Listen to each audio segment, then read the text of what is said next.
you doing, YouTube? Matt, Massive Beer Reviews, back with yet another review. A little bit of white label, hopeful, barrel-aged Saison collaboration. Whole lot of words, goodness. In the form of Free Will Brewing in collaboration with the Seed Brewing. This is their barrel-aged some kind of potion. Yeah, never had this before. I was down at Free Will not too long ago, about a week and a half, 2 weeks ago, and I was down just in a cellar chugging beers with my buddy CJ, and their cellarman was down there, and we were kind of going back and forth, and he's like, oh man, he's like, I think this beer is going to be pretty interesting. He's like, take it home and drink it. I was like, okay. And he's like, but it doesn't have a label on it. And I was like, works better for me because I kind of like the white labels of the record world, if you know out there. I used to be a record junkie. Well, I kind of still am, but anyway, you know, the old white label records were always something. So when you get these kind of beers that don't have labels on them, they kind of tickle me pink. We'll see what's in it. But what this beer actually is a barrel-aged, some kind of potion. It's a collab between Free Will and the Seed, which is right, pretty much I think they're in Atlantic City proper. I don't believe they're open yet, but they're obviously kind of out and about producing beer. And this is a local ingredient beer, wildflower, honey, lavender, and bloody butcher corn. I don't even know what that is. And I believe it's wine barrel-aged. So yeah, let's get this sweet label off here because I think that's going to kind of crib my style when I pour this sucker. So Free Will, I mean, they pretty much have it on lock when it comes to a lot of the Saison game, a lot of the funk game, a lot of the Brett game. As of late, one of their beers kind of was one of my favorite funky beers of all last year. I actually reviewed it close to the end of last year, so kind of excited to see how this works. Plus actually getting to taste and getting to dive into a new brewery that you've never had before is always a fun little venture. That is fucking beautiful. That is a beautiful beer. It's got this such a beautiful, gentle carbonation to it. Very snow globe-like. Like, it is like literally just shook up a snow globe and all that faint kind of flurry kind of snow is kind of dribbling down. So you have that kind of washed out straw-like color. Very, very, very soft haze to it. White as white could be, head to it, little slopey edge to a really tight, compact bubble. I mean, that is just, I mean, this glass is about the most perfect glass because it really does come off kind of white wine-ish kind of in its vibe. So yeah, we're off to a really good start right now. Let's get a nose. Yeah, that smells really pretty. Now you're talking about wildflower honey. So you're talking about honey, you're talking about lavender. To me, those ingredients usually come off way different than what you'd expect knee-jerk reaction. Honey, you expect sweet. And then you're talking about lavender, which is more of a floral, perfumey kind of scent. Lavender is very soft. Sometimes it comes off a little bit fruity for me. And honey actually does two things for me. It gives me like a subtle like buttery vibe, like a richness to a beer. Not necessarily going to get that on the nose, but it does add a little bit of dryness to it. There's almost like a natural kind of, I think, in honey you have the same enzyme that's in the Brett enzyme. I think that exists in honey, so you get a little bit more drying effect when you actually add a honey to beer. But the nose, I mean, that smells beautiful. It smells really rich, really organic. I mean, there's almost like a grassy note to it that comes off like, not like a hop fresh cut grass, more of a musty, dewy fresh cut grass. Like you cut your grass late in the evening, and the next morning you wake up and the ground is kind of just doing that thing where the kind of the dew is kind of burning off, and you get that kind of moisture grass kind of smell. It's giving me that kind of thing. You're definitely getting soft white wine vibes on it. Nothing too rich, nothing too explosive on a white wine front, but it's giving you that soft kind of vinous white grape thing without too much craziness in there. Definitely get a soft vanilla and a soft oakiness. That's your foeder at play. I mean, it definitely is a very rich and complex, very deep kind of Saison. A whole lot of moving parts, but they smell really well done and really well kind of connected, really cohesive. It doesn't smell disjointed at all in any way whatsoever. So we're just going to dive in. Cheers.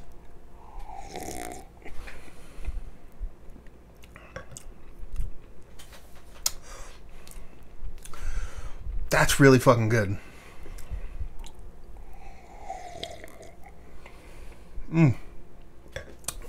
Wow. I did not expect that based off the nose. That is delicious beer. I don't really like to talk about other breweries all that much breweries' reviews.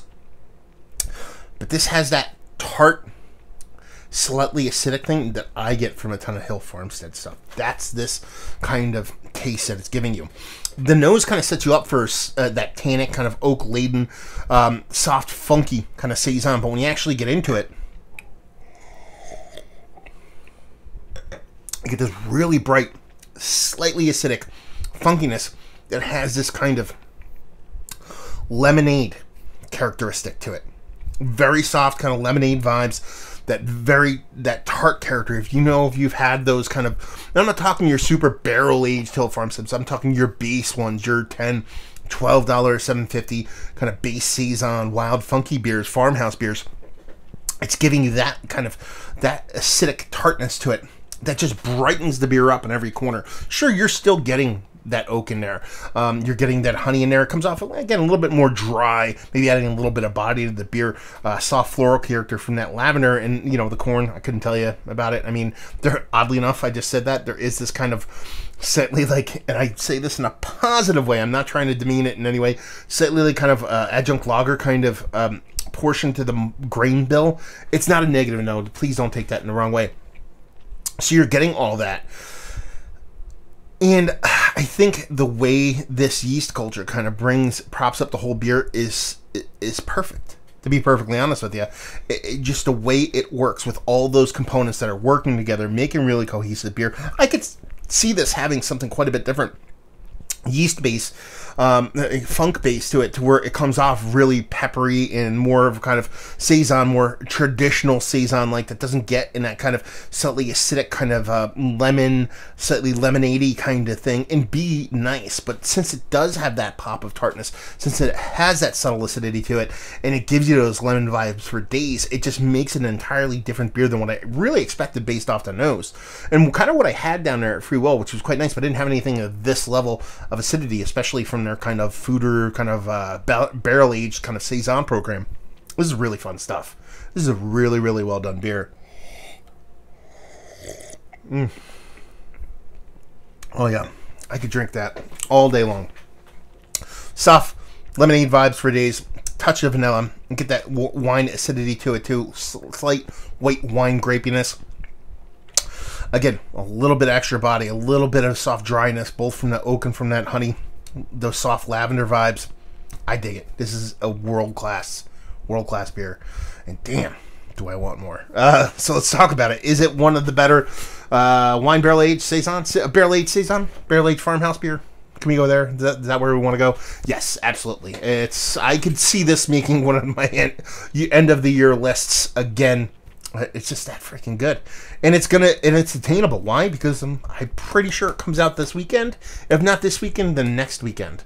So I'm gonna have to post this actually this weekend. I'm reviewing this on Friday night. I think it's the 15th, day after Valentine's Day. So I'll try to pop this up either Saturday or Sunday, so you guys can actually get ahead of this stuff. More times than not, the beers that I drink are after their release, but this is worth kind of getting hold of, especially if you can track down some bottles. So that's pretty fun, crazy. If you like what we like this, if you like beautifully well done Saison, if you like wine barrel aged up front but not overpowering, if you like that tart acidity that doesn't verge into sour but gives you a nice oomph to your beer, if you like Hill Farmstead, you'll like this beer. Valued availability, I actually don't know what they're putting this out at, but I knew, it's a $7.50 from Free Will. Chances are you're going to be able to get it.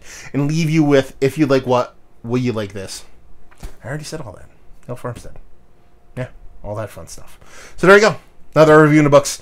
Hopefully you guys enjoyed it. Down there if you want to talk about it. Massive Beers if you want to check me out doing this whole social media stuff. Beer Massive if you want to check me out doing the whole podcasting thing. And hopefully you guys enjoyed the review. Hopefully enjoying a beer as pretty as this one. And hopefully see you next time. Cheers.